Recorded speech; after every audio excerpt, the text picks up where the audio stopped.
नमस्कार दोस्तों, मैं हूं शिवम पांडे और एक बार फिर से आप सभी का स्वागत है आपके अपने चैनल ट्रिक पॉइंट में। दोस्तों, आज हम लोग बात करने वाले हैं इंडियन ज्योग्राफी के 12वें वीडियो मतलब भारत के महत्वपूर्ण द्वीप व द्वीप समूह के बारे में। इससे पहले मैंने 11 वीडियो अपलोड कर दिए हैं, उसकी लिंक आपको कमेंट बॉक्स में पिन की हुई मिल जाएगी। आप वहां से उन सभी वीडियो को भी देख सकते हैं। तो देरी ना करते हुए चलिए इस वीडियो को शुरू करते हैं। तो सबसे पहले हम लोग बात कर लेते हैं कि द्वीप किसे कहते हैं। तो साधारण सी भाषा में द्वीप स्थलखंड के ऐसे भाग होते हैं जिनके चारों ओर जल का विस्तार पाया जाता है। मतलब स्थलखंड का ऐसा भाग जिसके चारों तरफ जल यानी पानी भरा हो, उसको क्या बोला जाता है? द्वीप बोला जाता है। और अगर वह द्वीप कई सारी संख्या में हो तो उनको बोला जाता है द्वीपों का समूह, मतलब द्वीप समूह। ठीक है, तो आज हम लोग भारत के द्वीपों को 3 भागों में पढ़ने वाले हैं।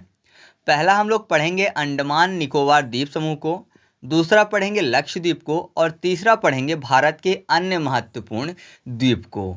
तो सबसे पहले हम लोग बात कर लेते हैं अंडमान एवं निकोबार द्वीप समूह की। तो आपको पता है जो अंडमान एवं निकोबार द्वीप समूह है ये बंगाल की खाड़ी में स्थित है। साथ ही मैं आपको बता दूं कि यह हिमालय पर्वत का ही एक विस्तार है जो कि जलमग्न है।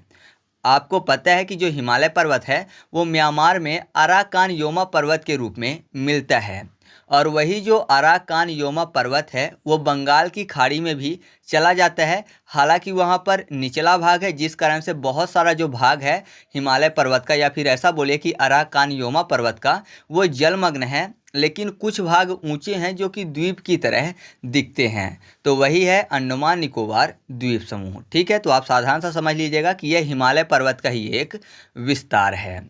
साथ ही साथ ये जो अंडमान निकोबार द्वीप समूह है यह एक आर्चीपिलागो है। आर्चीपिलागो का मतलब होता है द्वीप चाप। यहाँ पर जो द्वीप हैं वो एक चाप की तरह दिख रहे हैं, तो ये क्या है? एक आर्चीपिलागो है। ठीक है, अंडमान निकोबार एक आर्चीपिलागो है। और साथ ही साथ मैं आपको बता दूं कि विश्व का सबसे बड़ा जो आर्चीपिलागो है वो है मलाया आर्चीपिलागो, जो कि इंडोनेशिया और फिलीपींस में स्थित है। तो अब इसके बाद हम लोग बात कर लेते हैं अंडमान निकोबार द्वीप समूह के महत्वपूर्ण चैनल के बारे में, क्योंकि इससे संबंधित अब इतनी चीज़ें थी, बाकी चैनल हैं जो कि एग्जाम में पूछे जाते हैं। तो सबसे पहले तो हम लोग ये समझ लेते हैं कि चैनल किसे कहते हैं। तो साधारण सी भाषा में आप ऐसा समझिए कि जल का ऐसा निकाय यानी जल का ऐसा क्षेत्र जो कि दो स्थल खंडों को एक दूसरे से अलग करता है, उसी को बोला जाता है चैनल। ठीक है, मतलब कोई दो स्थल खंड हैं, उनको एक दूसरे से अलग करने का जो काम करता है उसको क्या बोला जाता है? चैनल बोला जाता है। यहाँ पर एक बात आपको ध्यान रखना है कि जो जल का निकाय है वो एक ही होगा। मतलब अगर बंगाल की खाड़ी है तो बंगाल के खाड़ी का पानी ही किसी दो स्थल खंडों को अलग करेगा एक दूसरे से, तो उसी को चैनल बोला जाएगा। एक और शब्द होता है जिसको बोला जाता है जल संधि या फिर जल डमरू मध्य। बहुत ज़्यादा लोग कंफ्यूज होते हैं कि चैनल और जल संधि और जल डमरू मध्य में क्या अंतर होता है। किसी ने पूछा भी था एक वीडियो में, तो आप सीधा से समझिए कि जल डमरू मध्य या फिर जल संधि। तो यहाँ पर देखिए जल संधि जो शब्द लिखा हुआ है, यहाँ पर आपको 2 शब्द मिल जाएंगे, एक है जल और दूसरा संधि। मतलब पानी के बीच संधि हो रही है, संधि मतलब मिलन हो रहा है। अब एक ही पानी है तो एक पानी के बीच में तो मिलन होगा नहीं, एक पानी के बीच में संधि तो होगी नहीं। जैसे 2 दुश्मन हुआ करते हैं, ठीक है, पहले के टाइम पे आपको पता था कि राजा लोग हुआ करते थे तो वो संधि किया करते थे, है ना। अब एक राजा खुद से तो संधि करेगा नहीं, अलग अलग राजा एक दूसरे से संधि करेंगे। तो यहाँ पर जो शब्द लिखा हुआ है वो लिखा हुआ है जल संधि, मतलब जलों की संधि हो रही है, मतलब 2 अलग अलग जलों की संधि हो रही है। तो जब 2 अलग अलग जलों की संधि हो उसको बोला जाता है जल संधि। मतलब सीधा समझिए कि बंगाल की खाड़ी और अरब सागर के बीच जहाँ पर पानी एक दूसरे से मिले और साथ ही साथ 2 स्थल खंडों को भी अलग करे तो उसको बोला जाएगा जल संधि या फिर जल डमरू मध्य। जल डमरू मध्य क्यों बोला जाता है? क्योंकि वहां पर डमरू जैसा आकार निर्मित हो जाता है। ठीक है, तो जल संधि और जल डमरू मध्य एक ही चीज है, बस अलग क्या है चैनल और जल संधि और जल डमरू मध्य में। तो चैनल में एक ही जल निकाय होता है जो कि 2 अलग स्थल खंडों को करता है, और जो यहाँ पर जल संधि या फिर जल डमरू मध्य है इसमें 2 अलग अलग जल निकाय होते हैं जो कि 2 स्थल खंडों को एक दूसरे से अलग करते हैं। उम्मीद है आपको ये चीज़ अच्छे से समझ में आ गई होगी। ठीक है, तो अब हम लोग थोड़ा सा मैप देख लेते हैं जिससे हम लोग को जल संधि के बारे में सभी चीज़ें अच्छे से समझ में आ जाए। तो यहाँ पर देखिए ये भारत है, ये जो लाइन है ये म्यांमार की बॉर्डर लाइन है। म्यांमार की एक महत्वपूर्ण नदी है जिसका नाम है इरावदी नदी। इरावदी नदी आपको पता है कि ये म्यांमार की जीवन रेखा भी बोली जाती है और ये म्यांमार की सबसे बड़ी नदी भी है। मैंने आपको वर्ल्ड ज्योग्राफी वाली वीडियो में अच्छे से बताया हुआ है देशों की महत्वपूर्ण नदियों के बारे में। तो यहाँ पर इरावदी नदी के मुहाने के पास एक द्वीप स्थित है जिसका नाम है प्रिपेरिस द्वीप। ये जो प्रिपेरिस द्वीप है ना, ये म्यांमार के अधिकार क्षेत्र में आता है। इसके बाद एक द्वीप पड़ता है जिसको बोला जाता है कोको द्वीप, ये भी म्यांमार के अधिकार क्षेत्र में आता है। फिर यहाँ पर आपको थोड़ा सा आगे बढ़ेंगे तो आपको मिलेगा लैंडफॉल द्वीप, ये भारत के अधिकार क्षेत्र में आता है। फिर है उत्तरी अंडमान, उसके बाद मध्य अंडमान, फिर दक्षिणी अंडमान और लिटिल अंडमान। ठीक है, उसके बाद थोड़ा सा आगे जाएंगे तो कार निकोबार द्वीप, फिर लिटिल निकोबार द्वीप और ग्रेट निकोबार द्वीप पड़ेंगे। और थोड़ा सा आगे अगर आप और जाएंगे तो आपको मिलेगा सुमात्रा द्वीप जो कि इंडोनेशिया के अधिकार क्षेत्र में आता है। तो यहाँ पर हम लोग को जो चैनल है उनके बारे में ध्यान देना है। तो सबसे पहले हम लोग बात कर लेते हैं कोको चैनल के बारे में। तो जो कोको चैनल है वो यहाँ पर स्थित है। तो कोको चैनल के संबंध में जब एग्जाम में प्रश्न पूछा जाता है तो यहाँ पर 4 प्रकार के ऑप्शन बनते हैं जो कि सब के सब सही होते हैं। तो जो कोको चैनल है वो आप देख रहे हैं कि ये भारत और म्यांमार के बीच में पड़ रहा है। भारत का जो लैंडफॉल द्वीप है और कोको द्वीप जो है म्यांमार का, इसके बीच में पड़ता है। तो जाहिर सी बात है ये जो कोको चैनल है वो भारत और म्यांमार को एक दूसरे से अलग करता है। ये हो गई देशों की बात। और अगर बात करें कि किन द्वीपों को अलग करता है, तो अगर मुख्य द्वीप की बात करें तो यहाँ पर जो अंडमान द्वीप है उसको कोको द्वीप से अलग करने का काम करता है। अंडमान द्वीप में भी आपको पता है यहाँ पर उत्तरी अंडमान पहले स्थित है, तो ये भी बोल सकता है कि उत्तरी अंडमान और कोको द्वीप के बीच में कोको चैनल स्थित है। और अगर उत्तरी अंडमान भी नहीं देता है तब ऑप्शन में देता है लैंडफॉल द्वीप। तब आपको सही जवाब क्या टिक करना है कि जो कोको चैनल है वो लैंडफॉल और कोको द्वीप के बीच में स्थित है। ज़्यादातर लैंडफॉल द्वीप नहीं देता है, लेकिन कंफ्यूज करने के लिए ये भी ऑप्शन में दे सकते हैं, तो आप इसको भी याद रखिएगा। तो 4 तरीके से यहाँ पर उत्तर बनते हैं। ठीक है, तो इतनी चीज़ आपके समझ में आ गई है। तो आगे बढ़ते हैं। इसके बाद हम लोग बात कर लेते हैं 10 डिग्री चैनल के बारे में। तो जो 10 डिग्री चैनल है वो अंडमान और निकोबार के मध्य में स्थित है। मतलब आप मैप में देख ही रहे हैं, तो ये अंडमान और निकोबार के मध्य में पड़ता है। अगर अंडमान और निकोबार नहीं लिखा होता है तो सीधा सा आप ये भी देख रहे हैं कि ये लिटिल अंडमान और कार निकोबार के मध्य में स्थित है ना। वैसे तो अंडमान और निकोबार के मध्य में आ रहा है, लेकिन अंडमान में किसके मध्य में आ रहा है, तो अंडमान में लिटिल अंडमान के पास और निकोबार में कार निकोबार के बीच में। तो याद रखिएगा लिटिल अंडमान और कार निकोबार के मध्य में जो 10 डिग्री चैनल है वो आता है। ठीक है, इसके बाद हम लोग बात कर लेते हैं ग्रेट चैनल की। तो जो ग्रेट चैनल है ना वो स्थित है ग्रेट निकोबार और सुमात्रा के बीच में। दूसरे तरीके से ये भी बोल सकते हैं कि अंडमान निकोबार द्वीप समूह और सुमात्रा के बीच में ग्रेट चैनल स्थित है। और तीसरा तरीका ये भी हो सकता है कि हम ये कह दें कि जो ग्रेट चैनल है वो भारत और इंडोनेशिया के बीच में स्थित है। जाहिर सी बात है अंडमान निकोबार द्वीप समूह भारत का है और सुमात्रा द्वीप जो है वो इंडोनेशिया का है। तो ये भी बोल सकते हैं कि इंडोनेशिया और भारत को ग्रेट चैनल जो है वो एक दूसरे से अलग करता है। तो इस तरीके से इसके 3 उत्तर सही हो सकते हैं। इसके अलावा अंडमान निकोबार द्वीप समूह के बारे में आपको कुछ चीज़ें और याद रखनी हैं। पहला पॉइंट आपको ये याद रखना है कि दक्षिणी अंडमान और लिटिल अंडमान के बीच में एक पास पाया जाता है जिसको बोला जाता है डंकन पास। ठीक है, तो एग्जाम में जब प्रश्न पूछा जाएगा कि डंकन पास किसके मध्य स्थित है, तो सही जवाब क्या होगा, दक्षिणी अंडमान और लिटिल अंडमान के बीच में। ठीक है, और दूसरी चीज़ आपको ये याद रखनी है कि जो अंडमान निकोबार की राजधानी है जिसको बोला जाता है पोर्ट ब्लेयर, तो जो पोर्ट ब्लेयर है वो दक्षिणी अंडमान में स्थित है। ठीक है, साथ ही आपने एक शब्द सुना होगा वो है इंदिरा पॉइंट, जिसको पिग्मेलियन पॉइंट भी बोलते हैं। ये भारत का सबसे दक्षिणी बिंदु है, तो ये स्थित है ग्रेट निकोबार में। ठीक है, जो ग्रेट निकोबार है यहाँ पर इंदिरा पॉइंट स्थित है। यहीं पर जो अंडमान निकोबार द्वीप समूह है इसमें एक और महत्वपूर्ण द्वीप है जो है नारकोंडम द्वीप। तो आपको पता है यहाँ पर नारकोंडम ज्वालामुखी पाया जाता है जो कि एक सुषुप्त ज्वालामुखी है। और दूसरा एक द्वीप है बैरम द्वीप। बैरम द्वीप जो है यहाँ पर बैरम ज्वालामुखी पाया जाता है जो कि आपको पता है यह एक सक्रिय ज्वालामुखी है। साथ ही साथ ये दक्षिण एशिया का एकमात्र सक्रिय ज्वालामुखी भी है।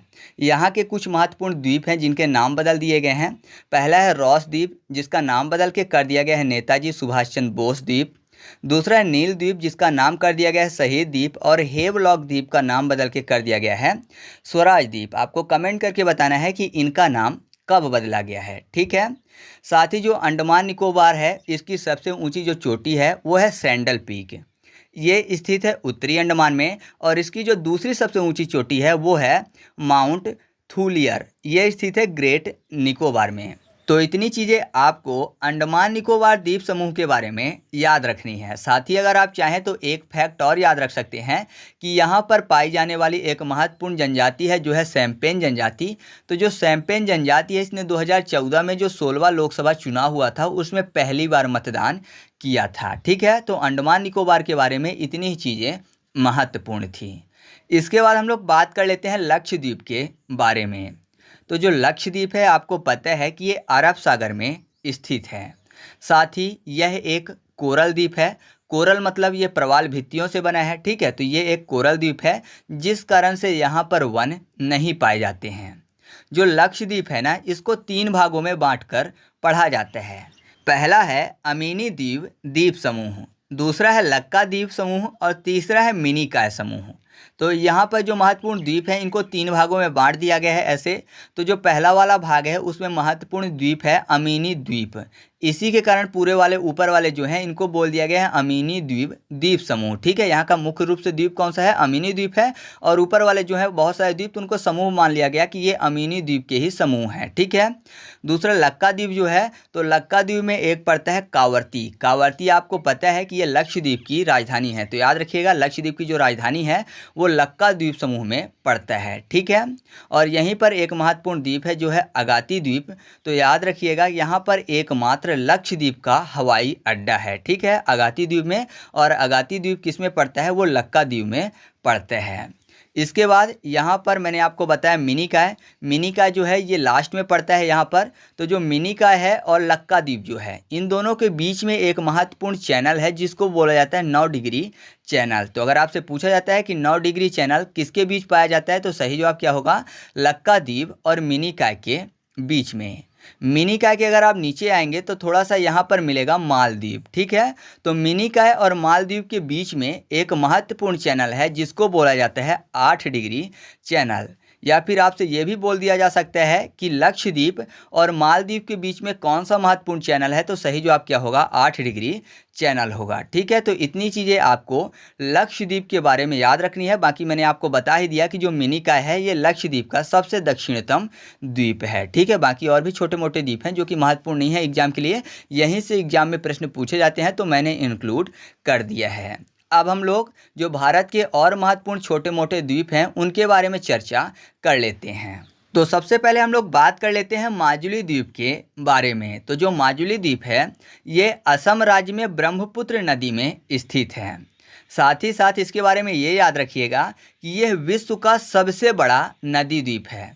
वैसे अब ये विश्व का सबसे बड़ा नदी द्वीप नहीं है, अगर आप क्षेत्रफल सर्च करेंगे तो कई सारे द्वीप मिल जाएंगे जो कि इससे बड़े हैं।